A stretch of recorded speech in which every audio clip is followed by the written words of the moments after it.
Julian Vance stood still in front of the floor-to-ceiling glass wall. Outside was New York, blazing noisy, dazzling like a giant electric board. But to him, it was just a cluster of glowing data points. No sound, no taste, no feeling, much like his own life at that moment. Inside the 200-square-foot penthouse, nothing was excessive. Walnut floors are imported from France, cream-colored Italian sofas. The desk was a solid block of marble, so beautiful it felt soulless. On it sat an ultra-thin laptop displaying jagged green growth charts, numbers dancing in real time. Julian stared at them like a stranger. The board meeting was happening on the screen. The CFO's voice came through steady and sterile. Q2 ROI up 8.6%. New stores in Texas outperformed projections. Vanguard Logistics saved $3 million in shipping costs. Julian took a sip of espresso from a $20,000 coffee machine. It tasted like ash. He set the cup down and turned away. No one noticed he hadn't said a word the entire meeting. All they needed was a simple okay from him, and he gave them that, just like always. After the meeting, Julian sank into the chair and unlocked his phone. His thumb mindlessly scrolled through old photos. One image stopped him cold. He and Marcus' hair-messy shirts, stained with coffee grounds, grinning beside a beat-up silver coffee cart. It was Aura's first year. Back then, they had no money, no staff, just passion, and one dream: bring real coffee back to real people. Julian sighed, about to turn off the phone, when an anonymous email appeared. No subject, no signature, just one line. The soul is bleeding. Attached was a blurry photo, a spilled cup of coffee on a counter. Beneath it, a napkin scrawled in shaky purple ink. Remember who we used to be. Signed, a loyal one. Julian froze. His heart pounded. He tapped to open the location data from the email. The source: the flagship store in Greenwich Village, the very first Aura location where it all began. He looked at the photo again. No clue who took it, no clue where it was sent from, but each word pierced through the soundproof glass that had separated him from reality. He turned to the city once more. It still glowed, still sparkled. But for the first time in years, Julian felt like it was quietly turning its back on him. He stood up, not knowing exactly why. He just knew. He had to go.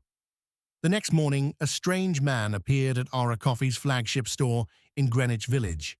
He wore a faded gray sweater, cuffed Levi's jeans, and carried an old leather backpack. His hair was longer than usual, his beard unshaven. His face wasn't made up, not striking, but not unpleasant either. According to his temporary application, his name was Leo, a writer researching American coffee culture. No one recognized him as Julian Vance, founder of Aura, who once was on the cover of Forbes. And he liked it that way. As the glass door swung open, a wave of freshly ground coffee hit him like an embrace. The click of grinders, the hiss of steaming milk. Someone was giggling near the window table. The air was thick with life, the kind of life his penthouse office had never known. Julian walked slowly, eyes scanning the room. Still the same red brick wall, the handcrafted mahogany tables, the warm glow of Edison bulbs hanging low. But something felt quieter, stiffer. He couldn't tell if his memory had faded or if the soul of this place truly had. Behind the counter stood a man in his 60s, broad-shouldered, balding hands, rough with slightly swollen knuckles and small scars. Yet every movement, from aligning a portafilter to wiping the counter, carried the precision of someone who had turned habit into ritual. That was Sam O'Connell. "I'll have a pour-over Julian now," Leo said, trying to sound unsure, like a writer unfamiliar with ordering coffee. Sam glanced at him, then nodded without a word. A minute later, a light citrus aroma with hints of jasmine, rose from the pristine white filter. Sam poured with steady hands, drawing invisible circles in the air. Julian watched silently. Sam's eyes were fixed on the stream of water, focused, calm. Tired eyes, but sharp. There was something about him that made Julian feel safe. The cup was placed on the counter. Sam didn't smile.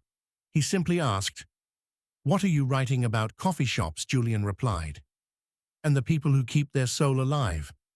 A brief furrow crossed Sam's brow. "Then you'll probably find a lot to write about here." Julian took a seat in the far corner, opened his laptop, and typed a few meaningless sentences. But in truth, he was watching.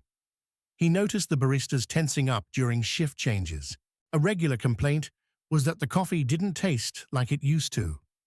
Sam sighed as he unloaded boxes from a white truck parked outside the one with the Vanguard Logistics logo. By late afternoon, as the shop quieted, Julian struck up another conversation with Sam. "That geisha this morning, a bit bitter, wasn't it?" Sam put down the rag he was using. "It wasn't the brew, it's the beans." "Huh. Strange. Geisha losing its citrus notes."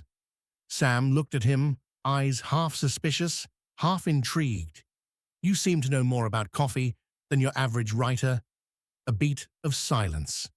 Julian smiled softly. Sam didn't smile back, but now he was paying attention. A rainy Tuesday night, or a coffee had only a few lingering customers left. Julian, or rather Leo, sat at his usual corner table, typing out random lines that led nowhere. The yellow light cast a soft shadow across the wood grain. Rain tapped gently against the glass, like someone knocking softly on the door of the past. Sam was wiping down the espresso machine. His hands moved more slowly than usual. His shoulders sagged slightly. His eyes wandered, as if they were someplace else entirely. Julian looked up. "You okay?" Sam didn't answer right away. After a long pause, he set the cloth down and sank into the seat across from him.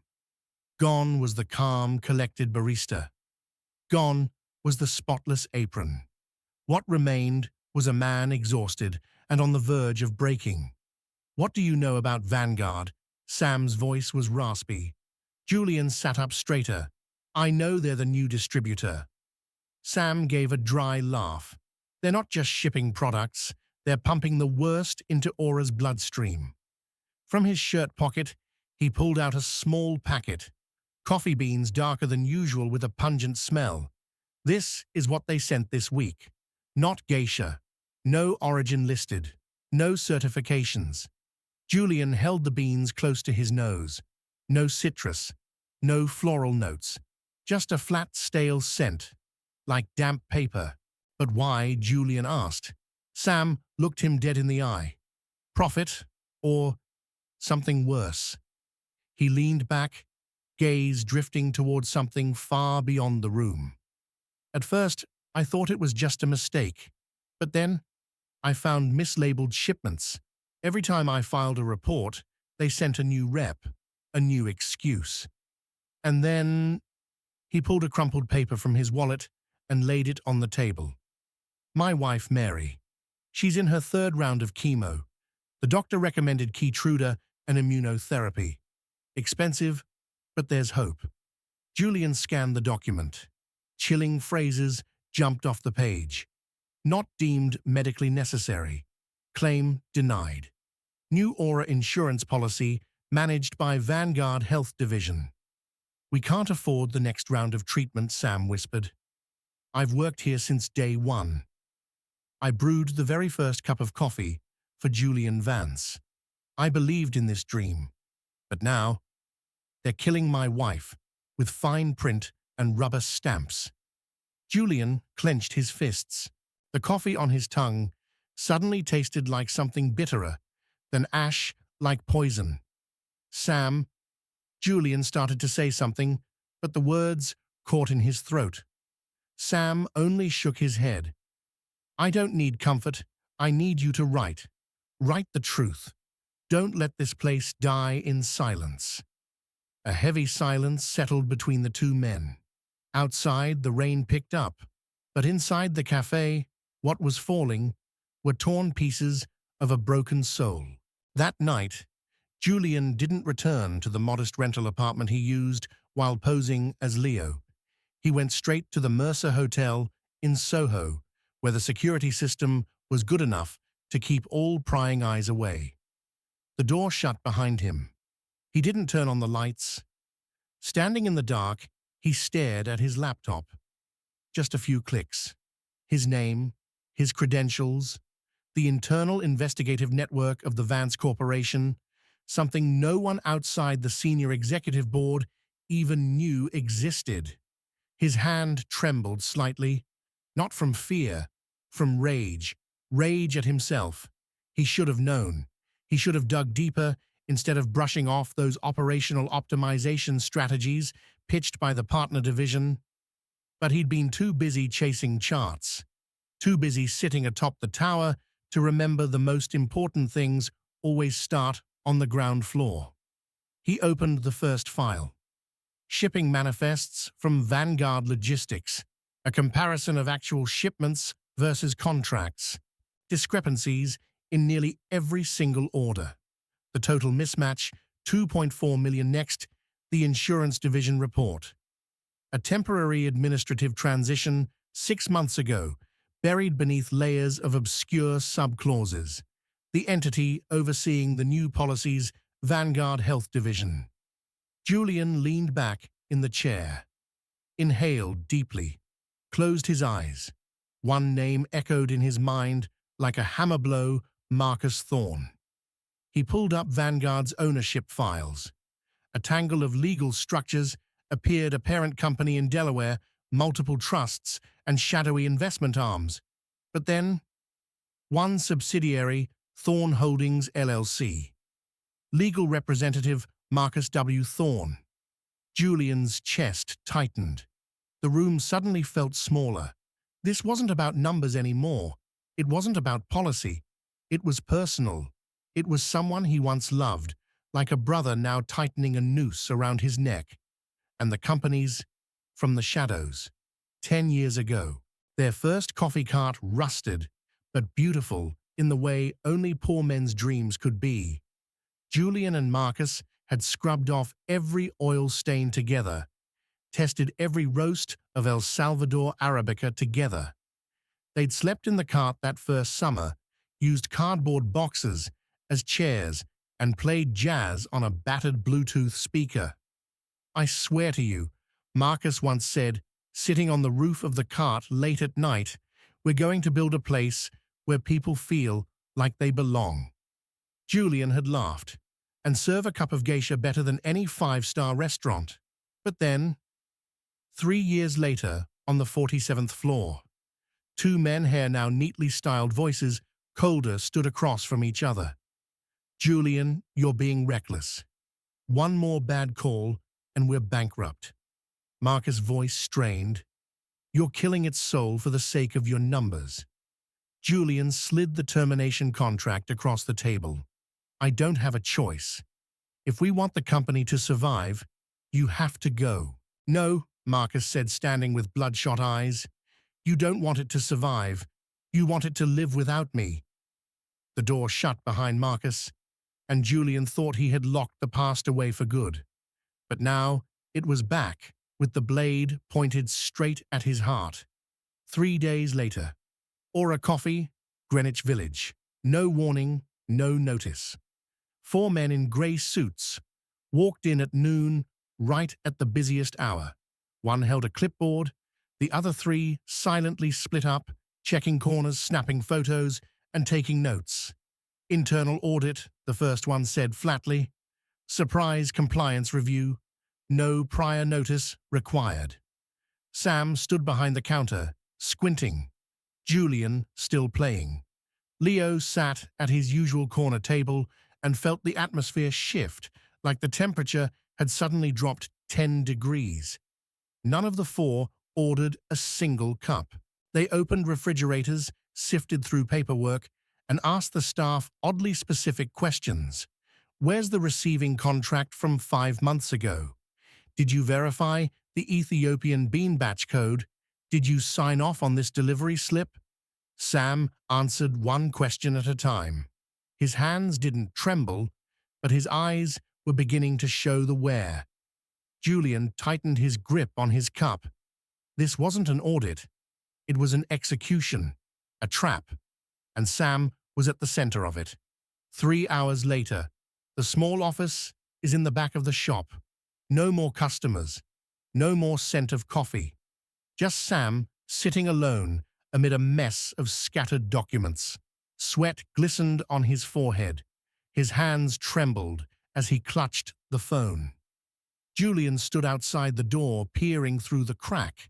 He was about to step in when Sam whispered a single word, "Mary." Then he listened. Each word hit him like a stone to the chest. "The tumor is spreading. We can't wait. We need a decision now. Either pay out of pocket or cancel the surgery." Julian nearly kicked the door open, but he didn't. Sam was still on the line. "No, I don't have..." The insurance was denied. His voice faded, then silence. The phone slipped from Sam's hand, hitting the wooden floor with a dry, hollow thud. He collapsed against the wall as if the weight of the world had finally crushed him. Julian stepped in. He was no longer Leo, no longer an outsider. "Sam," he said quietly. But Sam didn't look up. Julian knelt down, placing a gentle hand on his shoulder. Sam only shook his head. Tears welled in his eyes. "I can't lose her. Not like this. Not because of some game they're playing." Julian swallowed hard. His heart pounded in his chest. This wasn't about operations anymore, not about product complaints. This was life. This was love. This was stolen time. And he had let it happen. That night, Julian walked the streets alone. The rain had started again, but he didn't seek shelter. Raindrops ran down his face, blending with the sting in his eyes. He kept seeing Sam's face, no longer angry, just broken. "The coffee doesn't taste the same anymore," the anonymous email had once said. Now Julian understood. It wasn't the beans. It wasn't the machines. It was that this cafe was losing its soul. And if he didn't act, it would lose the last person keeping it alive. The next morning, the air was colder. Aura Coffee opened at 7 a.m., as usual.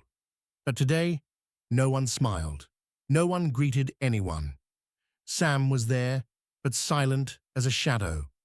His eyes didn't meet anyone's for more than a few seconds. He made coffee like a machine.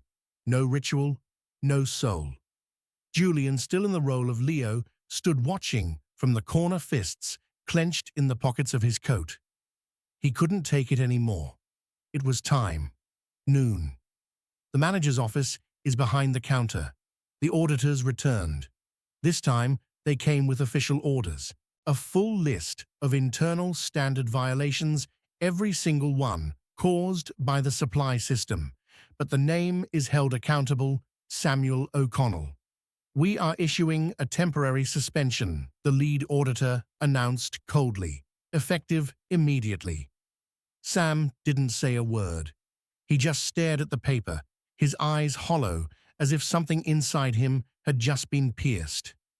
Julian stood, walked forward without saying a word. He pulled out a chair, sat beside Sam, and took out his wallet, placed it on the table. A gold-plated metal card, engraved Julian A. Vance, CEO, Aura Coffee. The silence that followed hit the room like thunder on a summer day. The auditors froze. Sam went still. "No, this isn't a joke, right?" Sam stammered. Julian nodded. "I'm sorry." His voice was calm but unwavering. "I didn't know. Or worse, I refused to look." Sam stepped back. Anger surged in his eyes. "So, all this time, you were just watching me?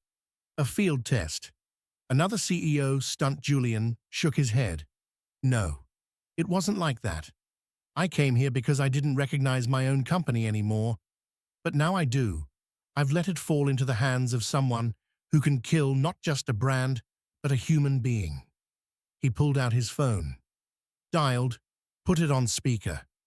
Lisa, he said quickly, I need $500,000 wired from my personal account to Lenox Hill Hospital, Oncology Department. Patient name, Mary O'Connell. Julian, this is your personal, are you sure? Transfer it. Now, he cut in his voice, like forged steel, freeze every other project, take care of her first. He looked directly at Sam. This isn't business, this is family. Sam gripped the edge of the table. He couldn't speak, just breathed hard, like he'd just fallen out of a nightmare. Julian said quietly, I owe you a life. Sam clenched the strap of his apron. His eyes were still locked on Julian's, full of disbelief, but somewhere in their depths, a small light flickered to life. That night, the cafe closed early. Sam sat alone at the back table. Julian brought over 2 pour-overs, handing one to him. Still bitter, Sam said, squinting as he took a sip. That's the taste of redemption, Julian replied. Not easy to swallow. They both laughed for the first time. A tired laugh, but real and alive. 2 weeks later, a surprising piece of news spread like wildfire through the craft coffee world. Aura Coffee had been nominated for the Global Coffee Heritage Award, a prestigious honor recognizing brand soul and authenticity, something Marcus had always craved but never earned. Julian didn't send an invite. He sent a photo. Their very first coffee cart. Old, rusted, but still bearing the hand-painted crooked Aura logo, along with a message, we once dreamed here. See you soon. A warehouse in the outskirts of Brooklyn. A cold winter noon. Marcus stepped in designer coat-polished shoes, tapping across the dusty cement floor. Julian was already there, wearing a worn-out hoodie, holding a steaming cup of coffee. You called me here to sign your surrender papers? Marcus smirked. Touching. A little nostalgia trip, but too late. Julian said nothing. He set the cup down on their old coffee cart. This place used to be a dream. Now it's a witness. Marcus rolled his eyes. I didn't ruin Aura. I just reminded myself of the truth. You turned it into spreadsheets and surveillance. I just injected a little reality. Then he chuckled, a hollow, lifeless sound. You took the company from me. I took its soul from you. And the best part, I used your own insurance system to crush your most loyal people. Sam, he was the price of your lesson. A soft click echoed through the air. Marcus turned and saw agents stepping out from behind a shipping container. One held an arrest warrant. Another held a recording device. That old coffee cart, once the cradle of 2 young men's dreams, had just become the chamber of confession. Marcus didn't argue, didn't run. He just stood there. And for the briefest second, Julian saw something shift in his eyes, as if even Marcus knew it was over. 3 months later, no more sealed boardrooms, no more tailored suits or chauffeured cars. Julian Vance, once the man who signed million-dollar deals without blinking, was now standing behind the counter of the very first Aura Coffee in Greenwich Village, his hand trembling slightly as he held a pour-over kettle. Sam stood beside him, eyes sharp as ever, but his voice was light as air. Slow down. Pour in a steady swirl, like you're talking to the coffee, not yelling at it. Julian chuckled, wincing. I thought I invented this ritual. Sam raised an eyebrow. And you're also the guy who killed it with spreadsheets, remember? Mary sat by the window, wrapped in a soft scarf, her cheeks rosy again after treatment. She watched the 2 men, fumbling behind the counter, a warm smile spreading across her face. The morning sun streamed through the glass, casting soft beams onto the floor. The cafe Had no special event today, no journalists, no CEOs, just people. And a cup of real coffee. After Marcus Thorne's arrest, the media exploded. Reports, investigations, and files unsealed like doors long padlocked. But Julian gave no interviews.